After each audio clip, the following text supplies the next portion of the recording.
Well, Justin, it's been a disappointing weather day, if you ask me. After all of this snow talk, all we got was rain. Is there any possibility of that changing? Yeah, I think that as we go into tomorrow, we are going to have a chance to maybe see a few flakes mix in. Now, if you were hoping for accumulation and it didn't happen, there are some other chances maybe a little further down the line, but tonight into tomorrow, it does look like mostly rain. We are tracking more precipitation for you. A rain-snow mix is going to be likely at times as those temperatures start to cool off again, but at the surface, we are going to see those temperatures stay warmer because the winds pick up, so none of it will stick. There are a couple other systems to watch, though, that could bring us the chance at some snow later on this week. Now, if we pop out to live radar, you can see from our Jackson National Weather Service office, we can see that there are plenty of little bands and streaks of green showing up, meaning some light rain in the mix. That is something we're going to continue to see as we look at the Louisville station as well.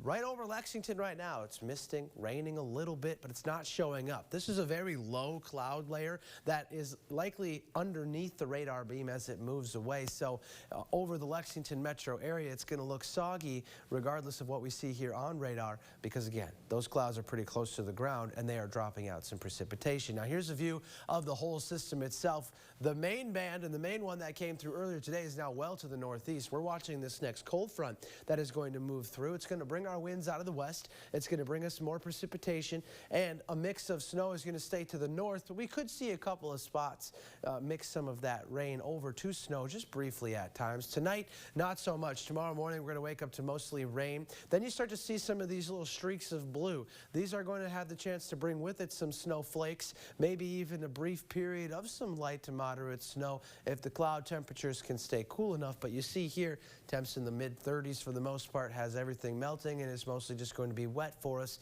even overnight Sunday into Monday as this finally starts to dry out. So opportunities are there for the majority of your day. There will be some dry times for you too. As we go into Monday, partly cloudy at times, some sun trying to break through.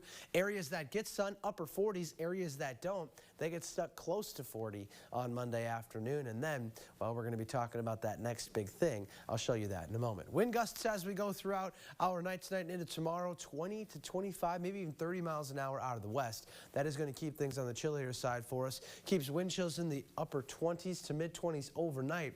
And then tomorrow afternoon, as we try to get to 40, it's still going to feel like those low 30s. Either way, it's going to be chilly across the board. 35 for your overnight low. Fog, mist, rain, and those breezy winds come in tomorrow. 39, rain and snow. Anything that drops does melt away. Now let's talk about that next big thing. It's going to be Tuesday into Wednesday. We're going to have a chance to see another big system come through. We're looking at another widespread soaking event here on Tuesday, warm enough to stay all rain. We could pick up another inch of rain with that system, and then as it moves to the north and east again, dry Tuesday afternoon, evening, but then the cold air wraps around, and we're talking about a chance for some snow as it does cool off by early Wednesday morning, and maybe a couple of those snow showers stick in some spots. That's something to watch there. Another one Friday into Saturday next weekend. Another system that looks pretty similar to what we've seen these past couple of rounds.